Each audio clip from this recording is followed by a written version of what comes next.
성경 말씀 보겠습니다. 성경 말씀은 신약성경 고린도전서 제15장 20절에서 23절 말씀입니다.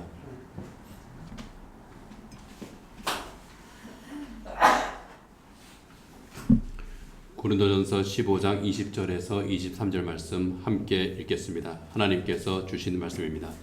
그러나 이제 그리스도께서는 죽은 사람들 가운데서 살아나셔서 잠든 사람들의 첫 열매가 되셨습니다. 한 사람으로 말미암아 죽음이 들어왔으니 또한 한 사람으로 말미암아 죽은 사람의 부활도 옵니다.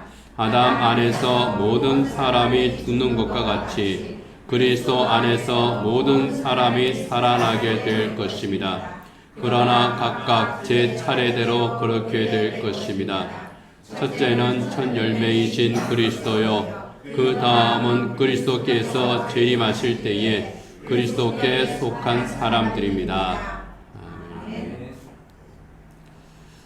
네, 우리의 신앙 고백 27번째 시간입니다. 천국보다 아름다운이라고 하는 드라마가 있습니다. 그 연기 참 잘하는 그 김혜자 권사님이 또 이제 잘생긴 배우 조승우와 함께 연기한 그 드라마입니다. 노부부가 죽은 후에 천국에서 다시 만나는 이야기를 그린 그런 드라마죠. 몸이 불편한 그 남편을 그 아내가 평생 이렇게 잘 돌봤습니다.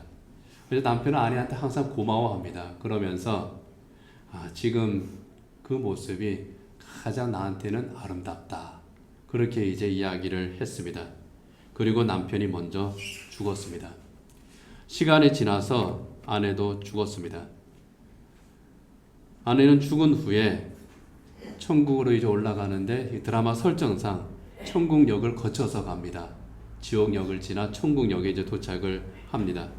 근데 천국의 심사대에서는 당신이 이 천국에서 살고 싶은 그 나이를 원하는 대로 정할 수가 있어요.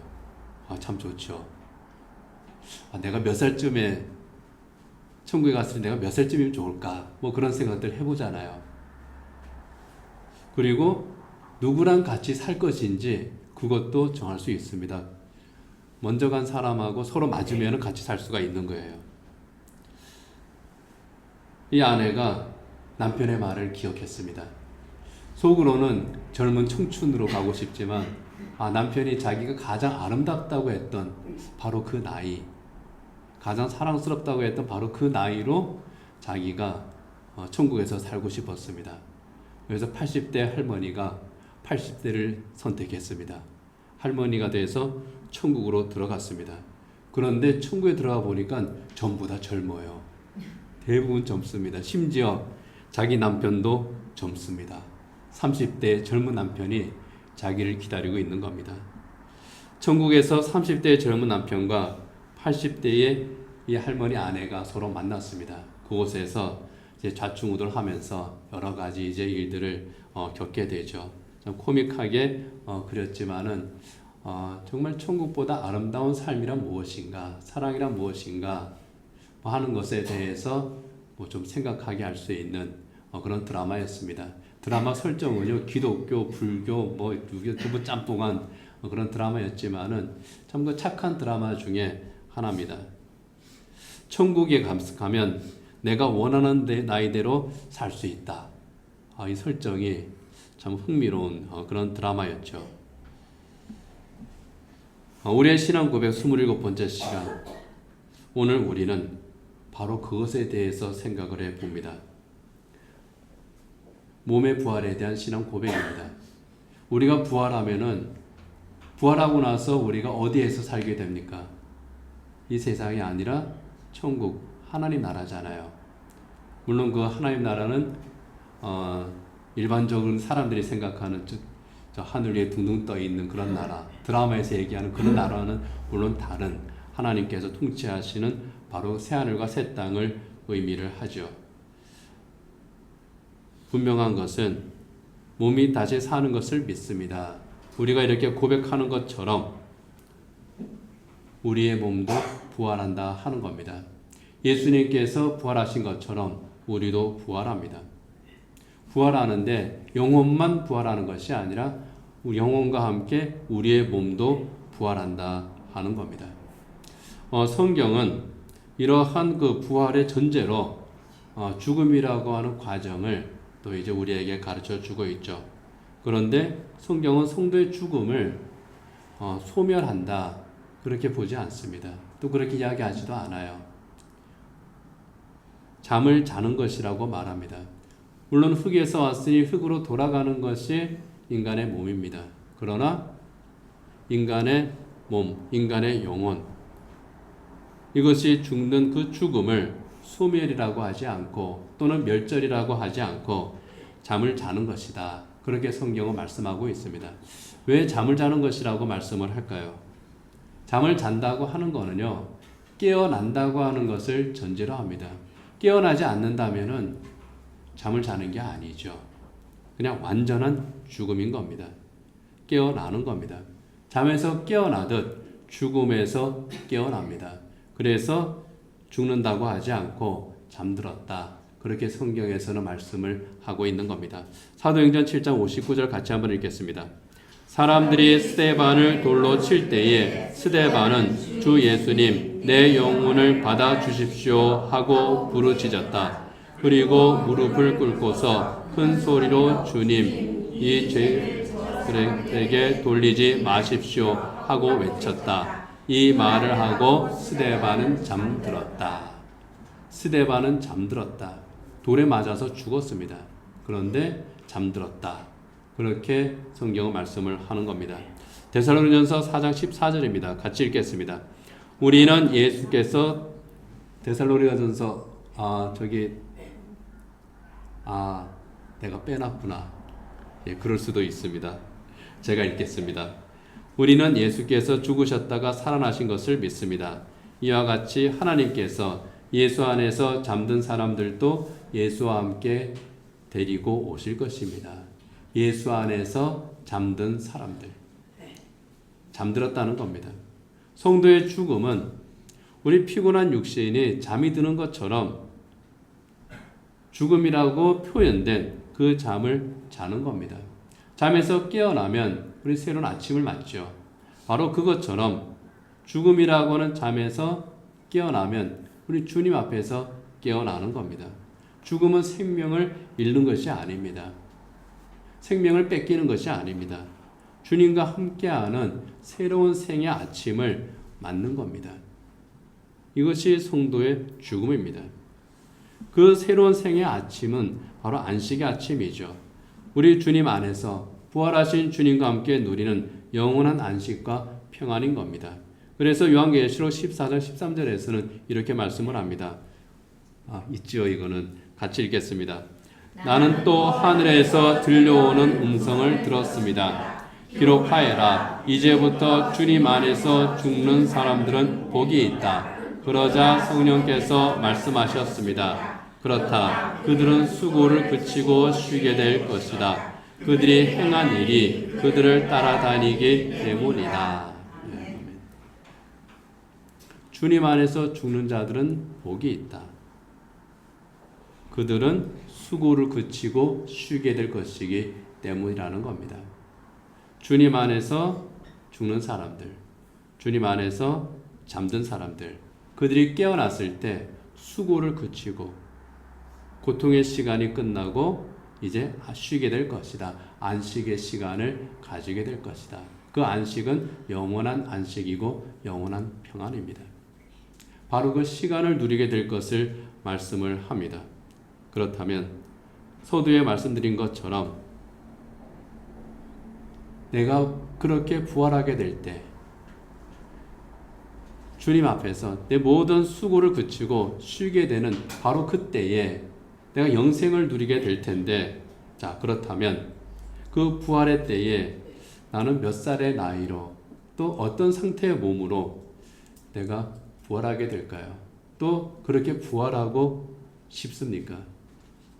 살다 보니까 몸이 여기저기 다 고장났잖아요.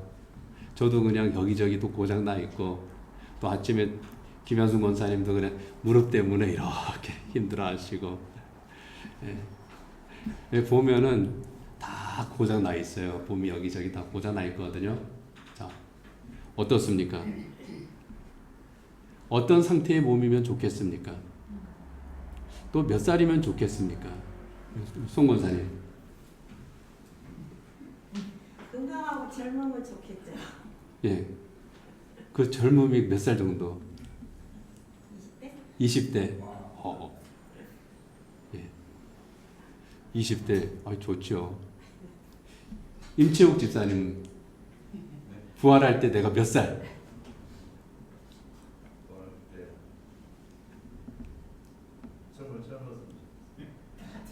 그러니까 그 젊음이 몇 살? 대충 15살.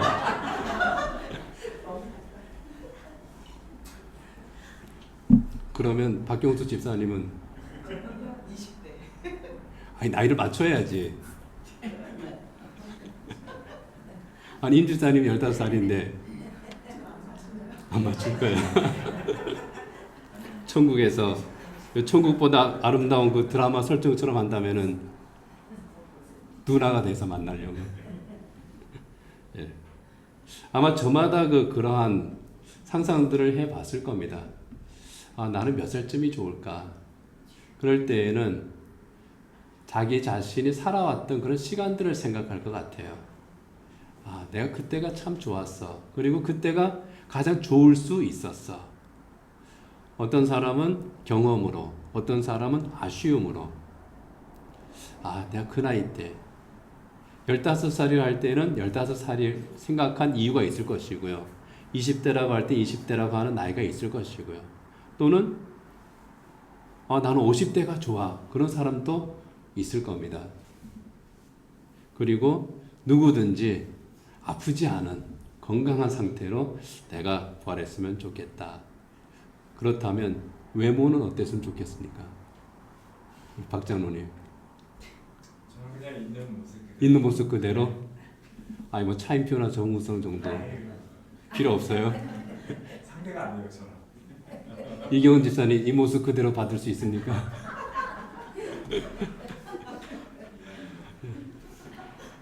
큰일 났다. 이거 가정 문제 생기겠다.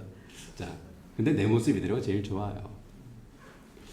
자, 그런데 부활할 때 내가 몇 살에 부활하게 될 것인지 성경에서는요, 몇 살이다. 그리고 그 외모는 어떠할 것이다. 그 몸의 상태는 어떠할 것이다. 여기에 대한 이야기는 성경에 없습니다.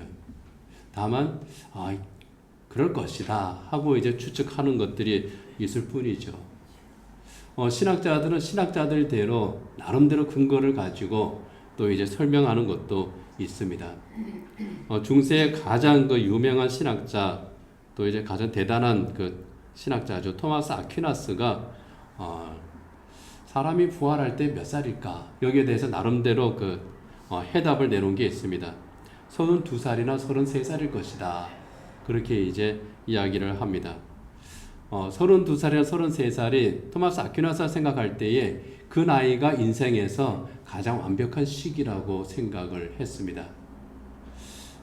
20대는 10대, 20대는 건강하기는 한데 뭔가 좀 부족한 그런 때고 그 다음에 이제 40대, 50대 넘어가면은 이제 사람들이 많은 것을 잃어버리는 그러한 나이대가 되기 때문에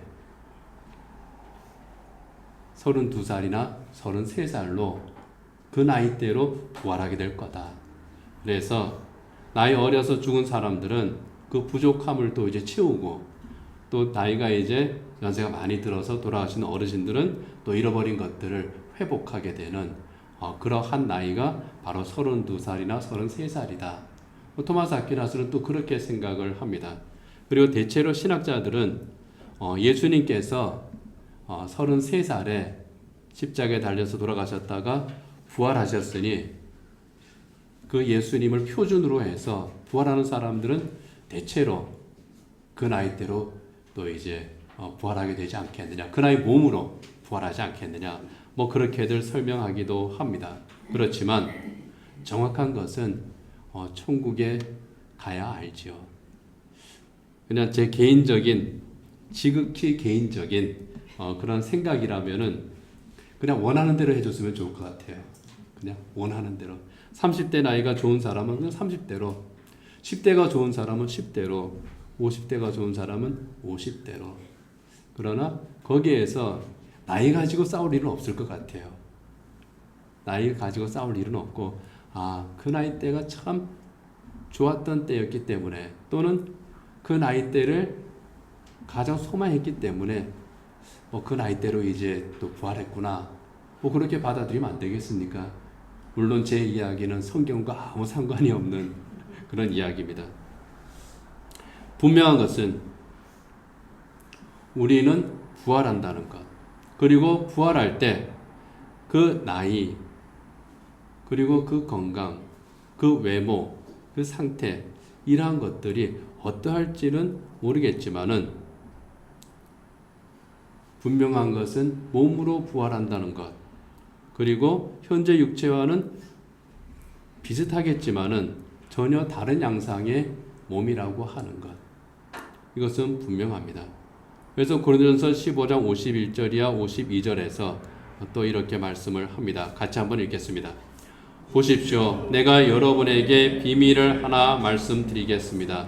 우리가 다 잠들 것이 아니라 다 변화할 터인데 마지막 나팔이 울릴 때에 눈 깜빡할 사이에 호련히 그렇게 될 것입니다. 나팔 소리가 나면 죽은 사람은 썩어지지 않을 몸으로 살아나고 우리는 변화할 것입니다. 산자는 산자로서 주님을 영접을 하고요. 죽은 사람은 썩어 없어지지 않을 몸으로, 새로운 몸으로 다시 살아난다, 부활을 한다 하는 겁니다. 썩어서 흙으로 돌아간 그 육체가 썩어 없어지지 않을 몸으로 다시 살아난다, 회복이죠. 그런데 그 몸은 지금 현재 우리가 가지고 있는 이 육체와 비슷하지만 같지는 않은 전혀 새로운 몸이라고 하는 겁니다. 비슷하지만 다른, 완전히 다른데 또 같은 그런 인격을 가진 그런 몸으로 우리가 부활을 한다는 겁니다. 고린도전서 15장 42와 44절이 그것을 말씀하고 있습니다. 같이 한번 읽겠습니다. 죽은 사람들의 부활도 이와 같습니다. 썩을 것으로 심는데 썩지 않을 것으로 살아납니다. 비천한 것으로 심는데 영광스러운 것으로 살아납니다. 약한 것으로 심는데 강한 것으로 살아납니다. 자연적인 몸으로 심는데 신령한 몸으로 살아납니다. 자연적인 몸이 있으면 신령한 몸도 있습니다. 우리 불완전한 육신은 썩어서 흙으로 돌아가지만 부활의 때에 완전한 몸으로 바뀐다는 겁니다. 여기에 이 완전하다고 하는 것은 우리가 생각하는 완전함이 아닙니다. 하나님께서 우리에게 주시는 그 완전함입니다. 우리의 삶은 비천한 것으로 심는 그러한 삶입니다. 여기에 비천하다고 하는 것은 우리의 천한, 신분이 천하다고 하는 그런 의미가 아니고요.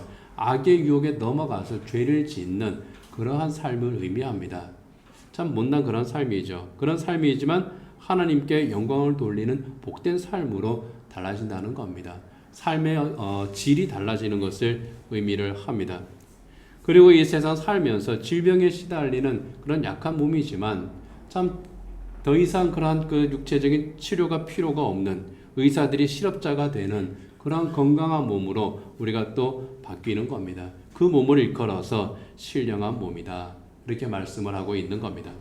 영적으로, 육적으로 완전한 몸. 그런데 그가 누구인지는 또 분명히 알 수 있는 그런 몸. 그런 몸으로 다시 사는 것. 이것이 부활이고 우리는 바로 이것을 믿습니다. 바로 이 신앙 고백에 대해서 하이델베르크 요리문답이 설명한 내용이 있습니다. 하이델베르크 요리문답 57문에 보면은요, 이렇게 말씀을 합니다. 같이 한번 읽겠습니다. 이 생명이 끝나는 즉시 나의 영혼은 머리 대신 그리스도에게 올려질 것입니다. 또한 나의 이 육신도 그리스도의 능력으로 일으킴을 받아 나의 영혼과 다시 결합되어 그리스도의 영광스러운 몸과 같이 될 것입니다. 아멘. 죽음과 부활에 대해서 아주 간략하지만 또 아주 정확하게 설명을 하고 있습니다. 이 세상에서의 생을 마치고 나서 인간의 영혼은 육체와 분리가 되죠. 그리고 육체는 요즘은 대부분 이제 화장을 하니까 순식간에 제로 돌아가고 맙니다. 그러나 우리 인간의 영혼은 주님께로 올라간다는 거예요. 주님께로 올려가고, 그리고 우리 주님께서 영광 가운데 재림하실 때에, 주님께서 재림하시는 바로 그때에 정말 놀라운 그 신비적 사건이 일어나죠. 그것은 모든 육체가 회복이 되는 겁니다. 소멸된 육체가 회복이 되는 겁니다. 그리고 그 육체와 다시 결합되는 것. 이것이 궁극적인 부활입니다. 죽음과 함께 인간의 육체는 소멸됩니다. 분명합니다. 그러나 그 소멸은 영원한 소멸이 아니라는 겁니다. 주님께서 재림하시는 그때 신령한 몸으로 회복되는 시한부 소멸. 기적이죠. 신비한 일입니다. 그 시한부 소멸이 종료되는 날, 이것이 바로 부활의 날이다 하는 거예요. 그래서 성도의 죽음은요, 절망이 아닙니다. 소망인 겁니다. 죽음으로 모든 것이 끝나버린다면 그건 절망이죠. 완전한 상실이죠. 그러나 성도의 죽음은 상실이 아니라 회복인 겁니다. 그 회복은 완전하고도 영원한 회복입니다. 그래서 성도의 죽음은 슬픔이 아니라 기쁨인 겁니다. 그래서 어떤 목사님이 그 교회 성도 한 분이 상을 당했습니다. 믿음이 좋은 분이 상을 당했습니다. 그래서 그분을 이제 문상을 이제 가서 위로하면서 참 돌아가셔서, 어머님이 돌아가셔서 천국에 가셨으니 참 이거 축하할 일이죠. 그런데 문상객들 앞에서 제가 축하합니다 라고 말하면 그건 안 되겠죠. 성도로서는 참 그것은 축복이지만 또 상실이잖아요. 이 세상에서 또 이별이잖아요. 그리고 그 이별에 이렇게 이제 얽혀 있는 그러한 슬픔과 아픔들이 있잖아요. 그런데 거기에서 축하합니다, 축복합니다 그렇게 하면은 그것은 또 이제 경우에 맞지를 않죠. 그러나 분명한 것은 성도의 죽음은 슬픔으로 끝나는 일이 결코 아니라는 겁니다. 기쁨인 겁니다. 그래서 우리는 눈물을 흘리는 가운데서도 감사의 찬양을 성도의 죽음을 맞을 때에 또 우리가 그렇게 함으로써 또 위로하고 또 소망을 가지게 되는 거죠. 성도의 죽음에 대해서 그리스도인들은 결코 그것을 절망이거나 그것을 완전한 상실로 슬픔으로 받아들이지 않기 때문에 죽음에 대해서 두려워하지 않습니다. 오히려 죽음에 대해서 죽음을 생각할 때 오히려 소망을 가집니다. 사도 바울은 바로 그러한 신앙 고백이 있었기 때문에 빌립보 교회에 보내는 편지에서요, 내가 죽는 것도 유익합니다. 아주 그렇게 대놓고 말을 했던 겁니다. 저도 이제 집에서 그렇게 이제 말을 하면은 저희 딸한테 한 대씩 얻어맞습니다. 아빠 그런 소리 하지 마 하고 이제 그러는데 정말 그래요. 빌립보서 1장 21절 같이 한번 보죠. 나에게는 사는 것이 그리스도이시니 죽는 것도 유익합니다. 죽는 것도 유익합니다. 유익하다고 하는 그 헬라어제를 보면은요, 얻는 것이 있습니다. 그런 뜻이에요. 죽음으로써 내가 얻는 것이 있습니다. 하는 겁니다. 죽음으로써 내가 얻는 게 뭡니까? 죽음으로써 예수님과 함께 있는 것을 내가 얻는 거예요. 물론 이 세상에서도 우리는 주님과 함께 합니다. 주님이 나와 동행을 하십니다. 내 안에 계신 예수님께서 언제나 나와 함께 하시고 나를 붙들어 주시고 나를 위로하시고 나를 붙잡아 주시고 세워 주십니다. 그런데 우리는 그거를 모를 때가 많잖아요. 주님의 손을 놓을 때도 많잖아요. 그런데 이제 더 이상 그럴 필요가 없거든요. 그러니까 그것보다 좋은 일이 어디에 있습니까? 그래서 사도 바울은 나는 죽는 것도 유익합니다. 그렇게 말을 하는 겁니다. 그렇다고 해서 사도 바울이 나는 빨리 죽겠습니다. 나는 내 생명을 내가 스스로 끊겠습니다. 이렇게 죽음을 시도하지는 않았습니다. 오히려 내게 주신 그 생명을 아주 철저하게 지켰죠. 순교를 당했지만은 내 스스로 내 생명을 버리지는 않았다는 겁니다. 왜 그렇습니까? 생명의 주권이 하나님께 있기 때문이에요. 내 생명의 주권이 하나님에게 있거든요. 그래서 인간 스스로 생명을 버리는 것은 성도가 선택할 일이 아닌 겁니다. 초대교회 당시에 처음에 이제 박해기가 상당히 길었잖아요. 이 박해기가 끝나고 나서 믿음을 지킨 사람들, 죽음의 길을 갔던 바로 그 사람들 가운데에서 이분은 순교자다, 이분은 아니다. 이제 그러한 식으로 순교자를 결정을 할 때에 그 기준에 대한 논쟁이 있었습니다. 어떤 논쟁이었느냐 하면은요, 고문을 견디지 못하고 스스로 자기 생명을 버린 그 안타까운 사람들, 순교자로 인정할 수 있느냐 하는 거예요. 그분들은 믿음 지켰어요. 예수님을 부인하지 않았습니다. 그런데 너무 고통스럽고 너무 힘드니까 자기 생명을 자기 스스로 버린 분들이 있습니다. 또 자기가 스스로 버리기는 좀 힘드니까 일부러 자기를 빨리 죽여달라고 이렇게 나선 사람들도 있습니다.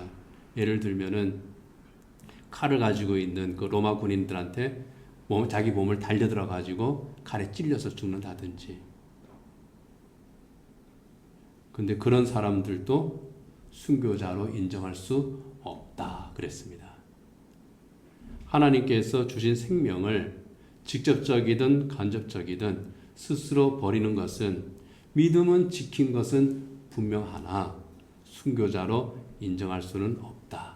아무리 고통스러워도 그 삶이 힘들어도 스스로 생명을 버리는 것은 죄다 하는 거예요. 그만큼 생명에 대해서 엄격했습니다. 그래서 우리는 이 생명을 소중하게 지켜야 될 의무가 있는 겁니다.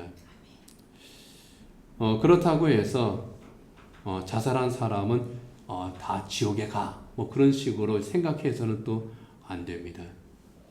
그렇게 가르친 적이 있어요. 그렇지만은 기독교 윤리를 연구하고 또 성경을 이렇게 잘 살펴본 그런 거 신학자들은 자살했다고 해서 반드시 지옥에 가는 것은 아니다. 그리고 자살 요인에 대해, 이유에 대해서 여러 가지로 또 이제 많이 또 현대의학에서 연구가 돼 있잖아요. 그랬을 때에 그것은 안타까운 그 죽음이라고 하는 면에서는 우리가 똑같이 이제 인정을 하지만, 그것은 일종의 어떠한 그 정신적인 그러한 문제, 또는 쉽게 말하면은 어떠한 그 정서에 해당하는 그런 병으로, 또 이제 우울증이 아주 심각해지면은 사람들이 이제 욱해서 또 이제 그런 극단적 선택을 할 수가 있잖아요. 그래서 그런 면을 볼 때에 그것은 하나님께서 말씀하시는 그러한 그 살인하지 말라고 하는 그런 계명을 위배한 것은 맞으나, 그것을 가지고 그 사람이 구원을 받는다, 또 받을 수 없다, 그것을 사람이 판단할 문제는 아니다 하는 겁니다. 그렇다고 해서 그러면 나 자살해도 천국 갈 수 있구나, 그러면은 아주 힘든 일이 있으면은 이 끈을 놔야지, 절대로 그런 생각을 하지 마시기 바랍니다. 음주와 흡연이 구원과 직접 관계가 없는 것처럼, 그런 것, 자살의 문제가 구원과 직접 관계가 없는 것이죠. 그러나 그렇다고 해서 음주와 흡연을 해서는 안 되는 거잖아요. 마찬가지 이유입니다. 자, 본문으로 돌아오겠습니다. 그리스도인들은 부활 소망의 신앙을 가지고 있기 때문에 역설적으로 생명을 포기하지 않습니다. 부활 소망의 신앙이 있으니 내 생명, 그 주님과 내가 함께 있기 위해서 내가 하루라도 빨리 내 생명을 내가 버리고 내가 가겠어. 아니라는 겁니다.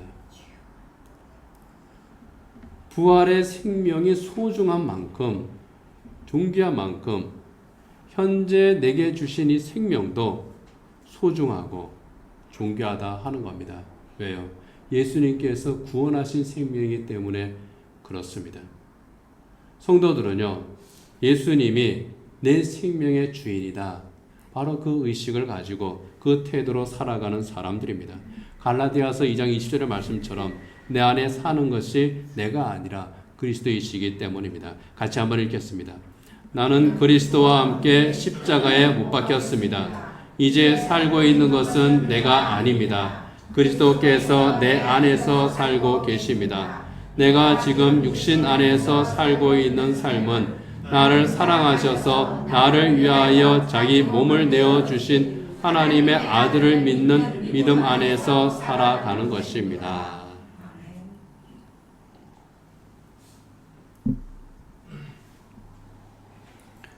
내 안에 그리스도가 계신다고 하는 것은요, 예수님이 내 삶의 주권을 가지고 계시다고 하는 겁니다. 내 생명의 주권, 내 삶의 주권을 가지고 예수님께서 나와 함께 계시는 바로 그 믿음 안에서 내가 살아가고 있습니다.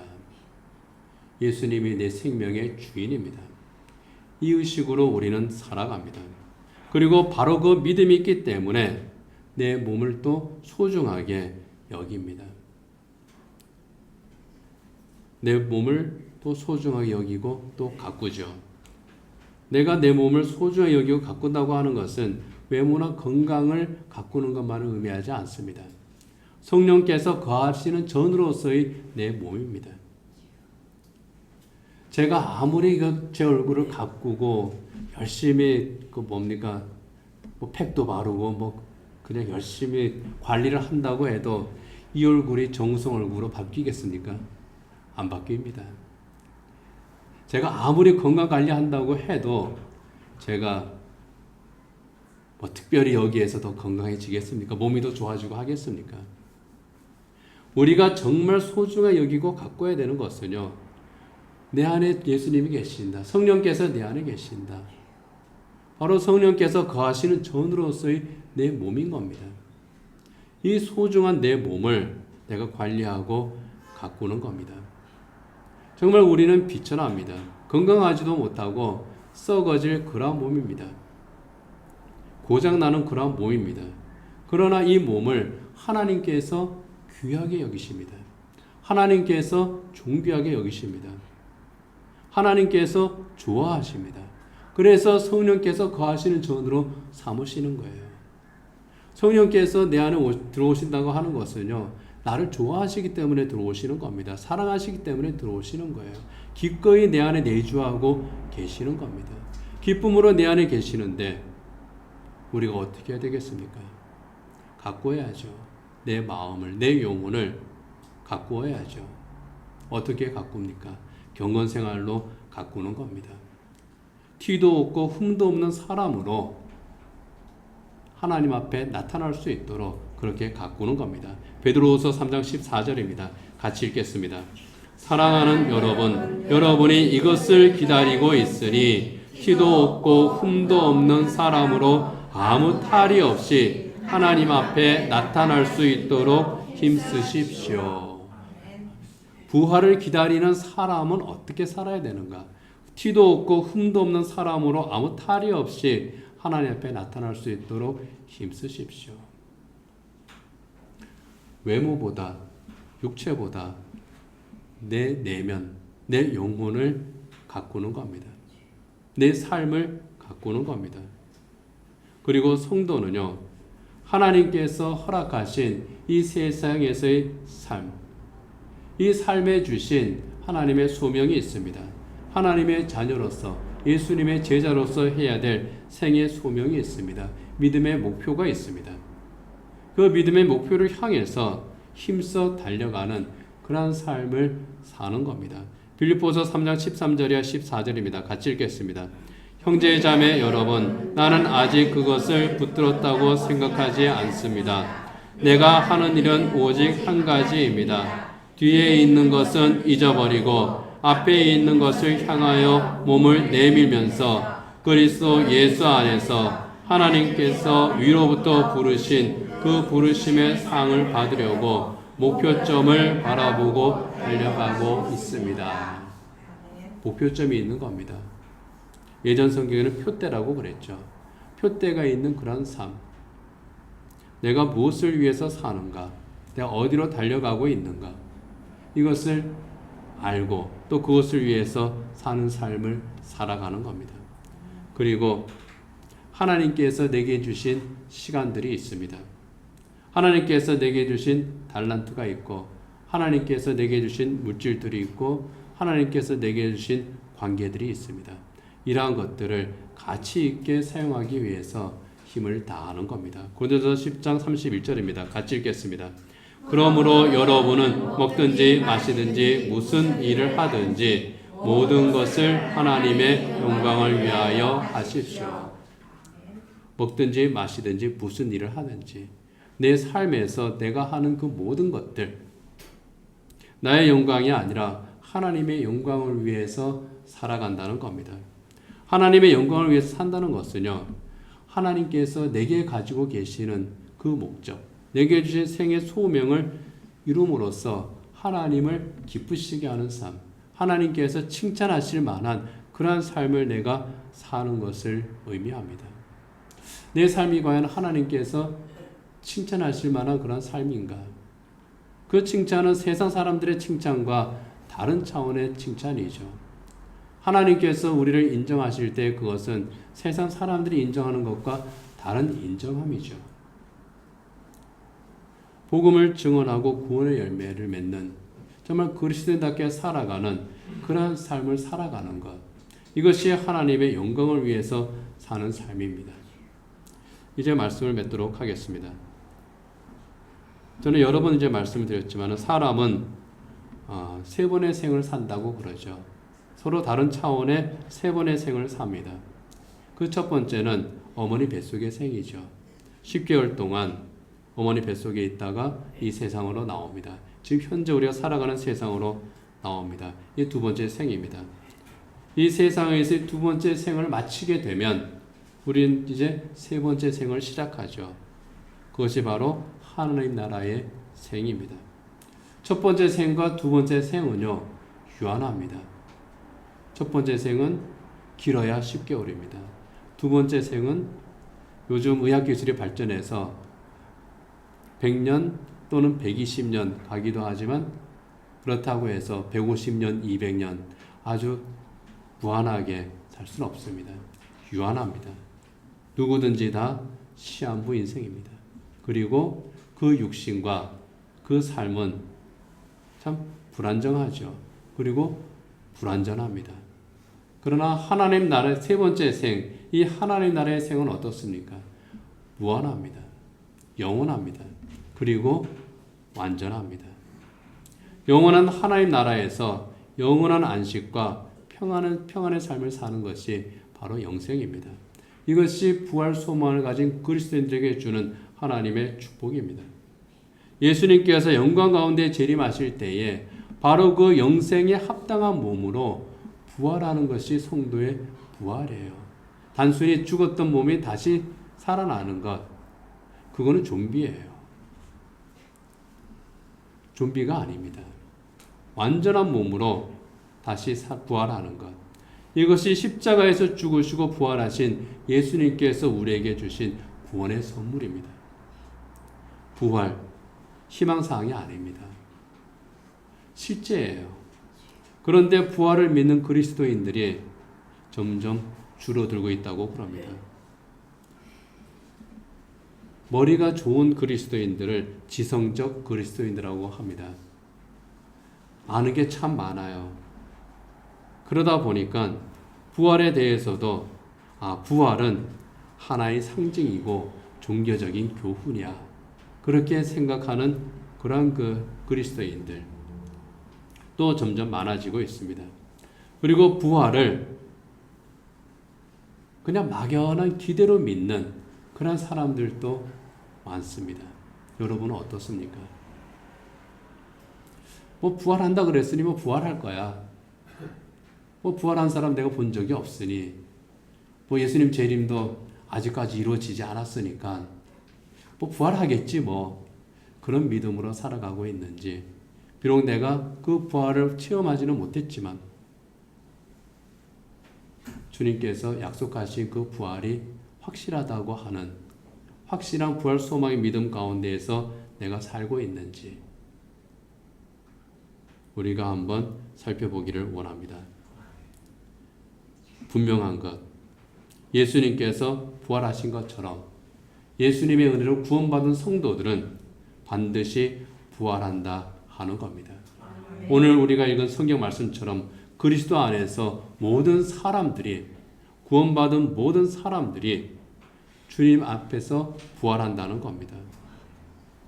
하이델베르크 요리문답의 설명처럼 영혼과 몸이 완전하게 새롭게 결합되는 바로 그 부활로서 영원한 하나님 나라에서 살아갈 수 있는 그 자격을 얻은 신령한 몸으로서 부활한다고 하는 겁니다. 그 부활은 나사로처럼 일시적인 부활도 아닙니다. 완전하고 영원한 부활. 바로 우리는 바로 이러한 부활을 믿고 이러한 부활 소망의 신앙 가지고 우리가 살아가고 있는 겁니다. 우리를 죄에서 구원하는 십자가에서 우리 예수님께서 죽으시고 부활하셨습니다. 승천하셨습니다. 그 예수님께서 다시 오실 영광의 그날에 부활한 모든 성도들이 이 시에 다시 만난다고 성경은 분명하게 말씀을 하고 있습니다. 우리는 바로 그 영광의 그날을 소망하며 살아갑니다. 그리고 동시에 현재 내게 주어진 이 세상에서의 시간과 날들, 이 세상에서의 삶에서 믿음으로 선한 싸움을 싸우는 신앙 고백적인 삶을 살아갑니다.